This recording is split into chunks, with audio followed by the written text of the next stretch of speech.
7월 20일 화요일 새벽기도 시작합니다. 오늘의 본문 말씀은 히브리서 9장 6절에서 7절까지 말씀, 2절 말씀입니다.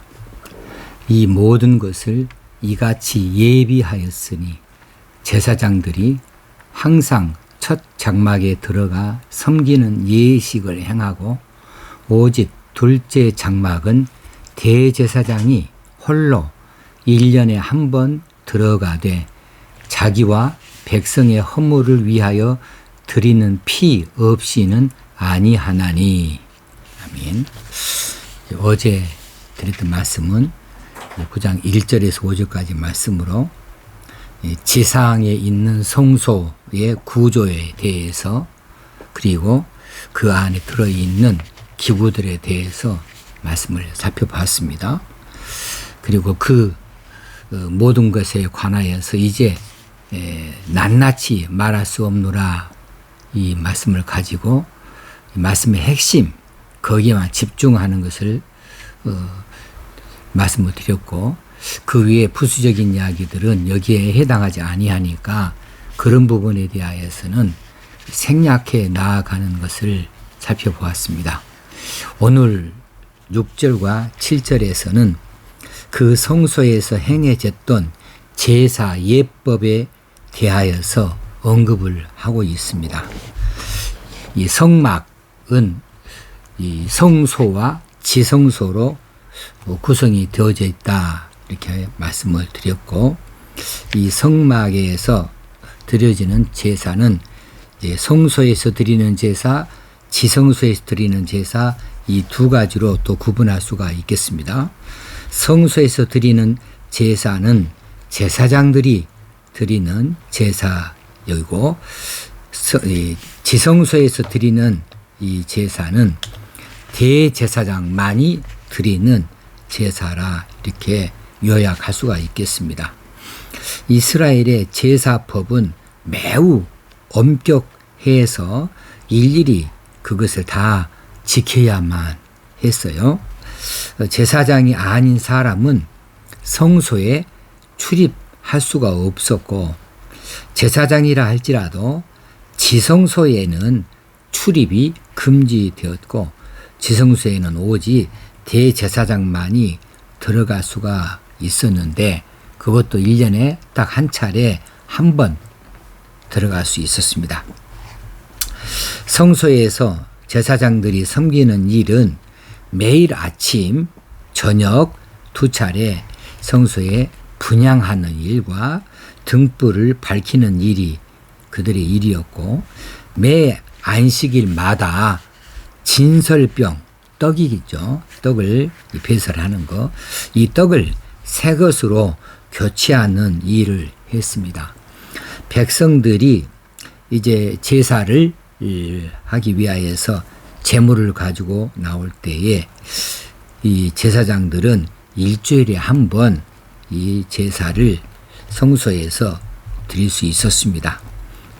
지성소는 어제 말씀드린 대로 지극히 거룩한 곳, 성소 중에 성소여서 여기서 드려지는 제사는 얼마나 엄격한지 그 무게가 아주 크게 대제사장을 짓눌렀을 것이에요. 이 성막, 그러니까 성소와 지성소에서 드려지는 제사의 결정판은 사실 이 지성소에서 드려지는 1년에 한 하루, 한 차례 드려지는 대속죄가 되겠습니다. 이스라엘의 원력으로 7월 10일에 그날을 대속죄일이라고 하는데 7월 10일로 한정이 되어져 있어요. 그날만 지성소에 대제사장이 들어가서 자신과 자신의 가족과 그리고 이스라엘 백성들을 위하여서 이스라엘 백성들의 죄를 속죄하는 제사를 드리게 된 것이죠. 오늘 7절 말씀에 한 번 들어가되 1년에 한 번 들어가되 자기와 백성의 허물을 위하여 드리는 피 없이는 아니하나니 반드시 제물의 피와 가지고 깨끗하게 한 다음에 들어갈 수 있었다는 것이지요. 대제사장이 홀로 들어갑니다. 그러니까 제사장 한 사람밖에 없잖아요. 대제사장이 두 사람, 세 사람이 있는 거 아니고 딱 한 사람이 있는데 대제사장을 도와서 제사를 함께 받들어 섬기는 이런 역할을 하는 사람도 없이 대제사장만이 지성소에 들어갈 수 있습니다. 다른 사람은 못 들어갑니다. 대제사장이 그곳에서 홀로 하나님 앞에 제사를 지내게 되어지는데 이 지성소가 왜 이처럼 거룩한 자리로 구분되어지는가 하면은 지성소 안에 하나님께서 직접 손으로 쓰신 십계명 돌판, 이 돌판은 모세가 준비해서 가지고 올라갔습니다. 근데 그 돌판 위에 글을 쓰신 이는 하나님이자요. 하나님의 손길로 써주셨기 때문에 이 돌판은, 십계명 돌판은 하나님의 손길이 묻어 있는 것이지요. 그래서 이 십계명 돌판이 담겨진 언약궤, 이 언약궤가 모셔져 있는 자리가 지성소이고, 이 지성소는 그런 의미에서 하나님의 임재의 자리라고, 하나님의 임재의 자리라고 이렇게 구분하였던 것입니다. 그래서 그곳은 정말 거룩하고 엄숙한 곳이었어요. 대제사장이 자신의 죄를 다 씻지 못하고 흠결이 있는 채로 지성소에 휘장을 떠들고 들어가면 이 사람은 죄 있는 채로 들어오기 때문에 그 자리에서 이 거룩한 곳이니까 이 지성소 그 거룩한 자리에 들어오자마자 이 죄를 가진 채로 들어오는 대제사장은 바로 현장에서 죽고 말았던 것입니다.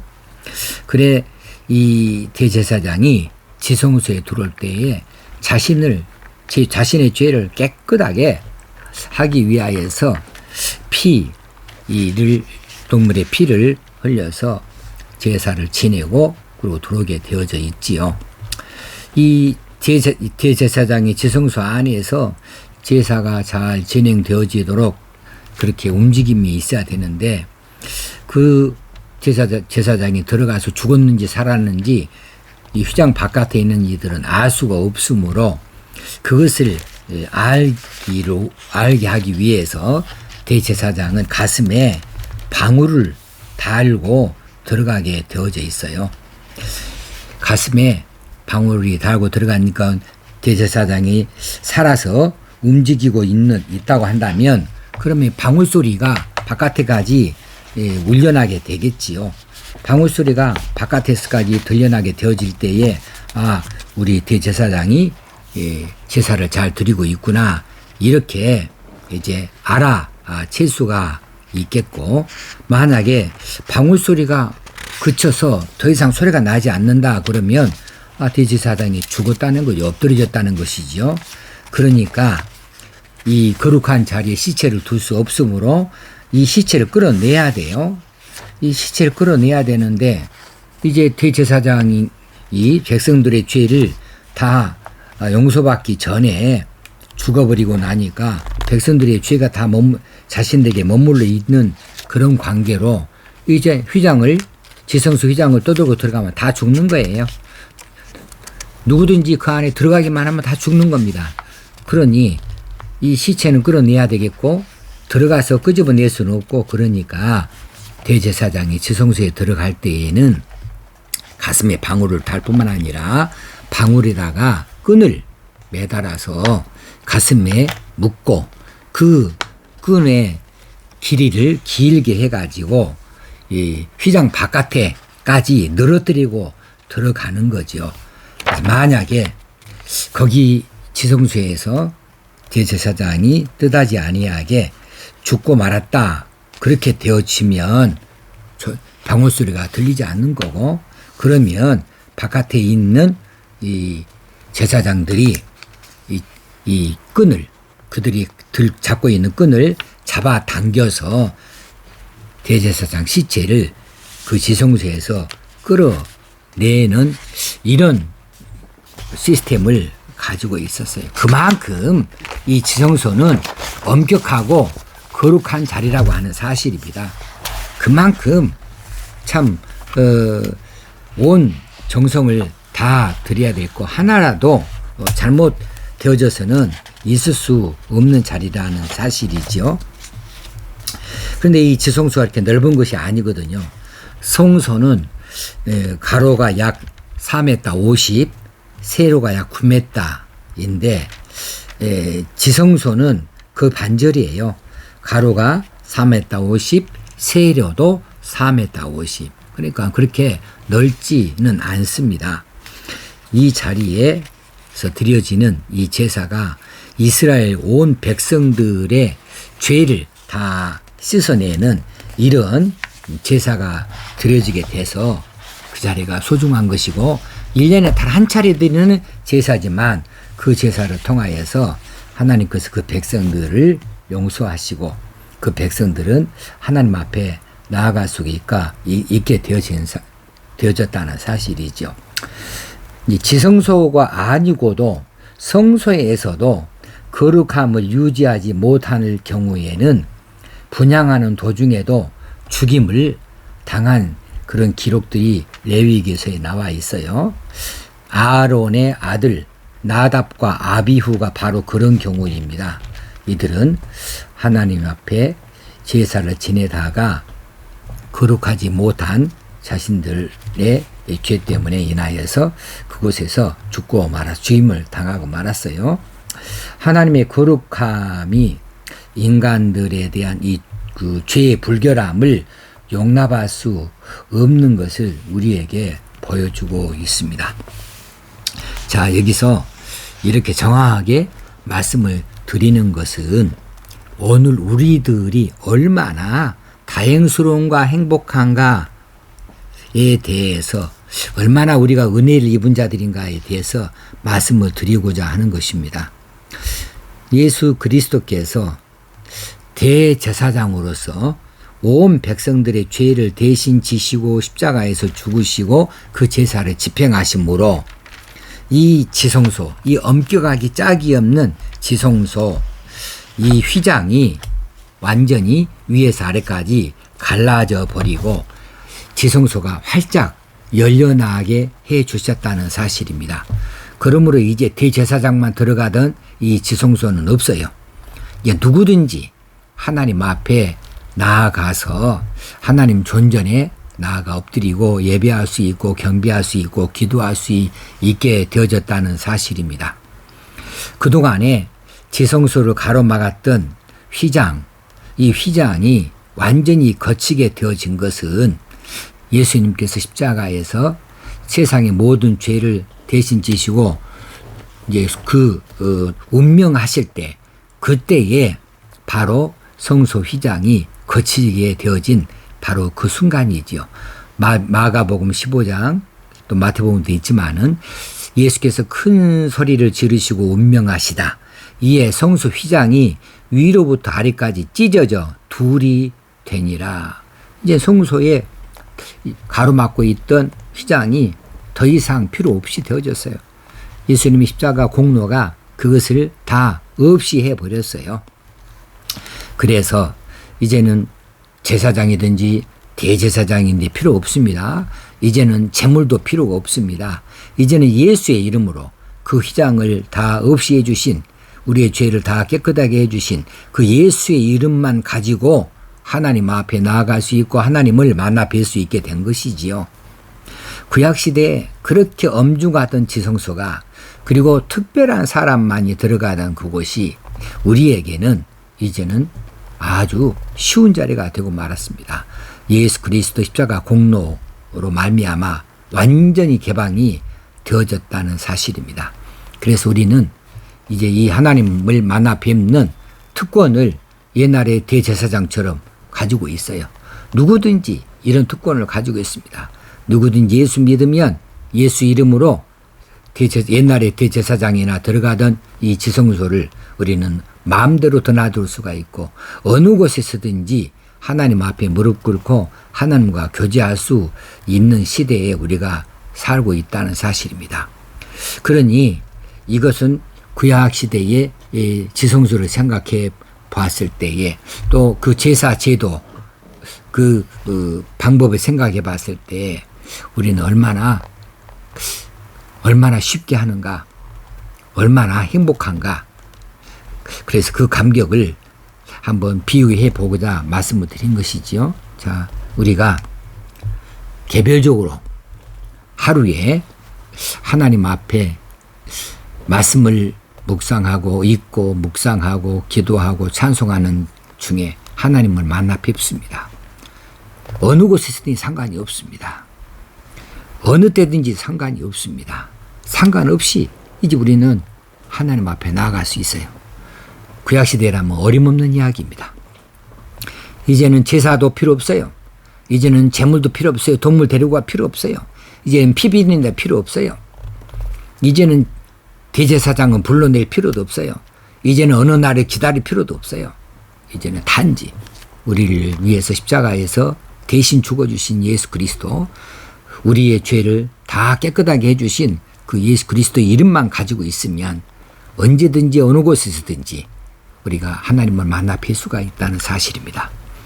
그리고 그 하나님으로부터 은혜를 얻을 수 있게 됐다는 사실입니다. 만약에 주일 예배를 기다리십니까? 공동체 예배에 참석하기를 거대하십니까? 그렇다면 이 공동체 예배, 이 주일 예배 그 자리에서 하나님께서 주시는 말씀을 얼마나 귀담아 듣고 있으며 그 공동체 주일 예배에서 하나님 앞에 나타내고자 하는 우리의 마음의 중심, 우리의 정성은 얼마나 한 것인가. 구약시대 지성소에 들어가는 대제사장의 마음만큼이나 될까 하는 것을 한 번쯤 생각해 볼 수 있으면 좋겠다 싶습니다. 여러분, 지금 코로나19 제4차 대유행으로 인하여서 수도권에서는 비대면 예배로 다 돌렸습니다. 아직 지방에서는 그래도 이제 부분적으로 예배당에 나와서 예배 드릴 수 있는 그런 기회를 갖고 있습니다. 이 예배가 얼마나 소중한가? 이 예배가 얼마나 귀한 것인가? 이 예배가 얼마나 은혜스럽게 될 것이고 우리에게 참 큰 복인가? 이 사실을 오늘 이 지성소를 생각해 보면서 이 성소의 제사를 생각해 보면서 다시 한번 마음으로부터 확인할 수 있으면 좋겠습니다. 마음을 다잡고 그 예배, 공동체 예배를 기대하는 저와 여러분이 되어주시고 그 자리에서 하나님을 만나 배울 수 있게 되어지고 하나님께 주신 말씀을 귀담아 듣고 마음에 새기고 하나님과 귀한 교제를 나눌 수 있는 그런 기회가 되어줄 수 있도록 우리가 최선을 다하고 열심을 다해야 될 줄로 믿습니다. 기도하겠습니다. 하나님 아버지, 오늘 구약의 지성소를 생각해 보면서 오늘 이 시대에 우리 예배를 생각해 봅니다. 우리 주님 십자가에서 우리를 위하여 대신 죽어주실 때에 세상의 죄를 다 없이 하고 문명하시면서 성소의 휘장이 위로부터 아래까지 찢어져 나가고 이젠 더 이상 지성소가 필요 없고 이제는 하나님 앞에 누구나 다 나아갈 수 있게 되어지고 예배할 수 있게 되어진 길을 열어주시었습니다. 놀라운 은혜요 감격스러운 사랑이 아닐 수가 없습니다. 우리가 이 예배를 소중히 여길 수 있게 하시고 특별히 주일 공동체 예배, 이 예배를 사모할 수 있게 하시고 하나님 앞에 나아가 예배할 수 있음이 얼마나 기쁜 일인지 감격스러운 일인지 즐거운 일인지를 구약시대의 대제사장이 제사 지내는 지성소를 생각해 보면서 또 구약의 백성들이 자신의 죄를 씻기 위하여 제물을 들고 나아가서 성소에서 제사장이 더불어 제사 지내는 걸 생각해 보면서 우리의 예배를 다시 한번 확인할 수 있게 되어지기 원합니다. 우리 마음을 새롭게 하기를 원합니다. 오늘 하루도 성령님께서 주장하여 주옵소서. 더 깊숙이 기도할 수 있게 하시고 더 깊숙이 말씀을 상고할 수 있게 하여 주옵소서. 은혜가 넘치게 하여 주옵소서. 예수님의 이름으로 기도합나이다. 아멘. 오늘 하루도 하나님 주신 귀한 날 참 힘있고 능력 있게 살아가십시다. 감사합니다.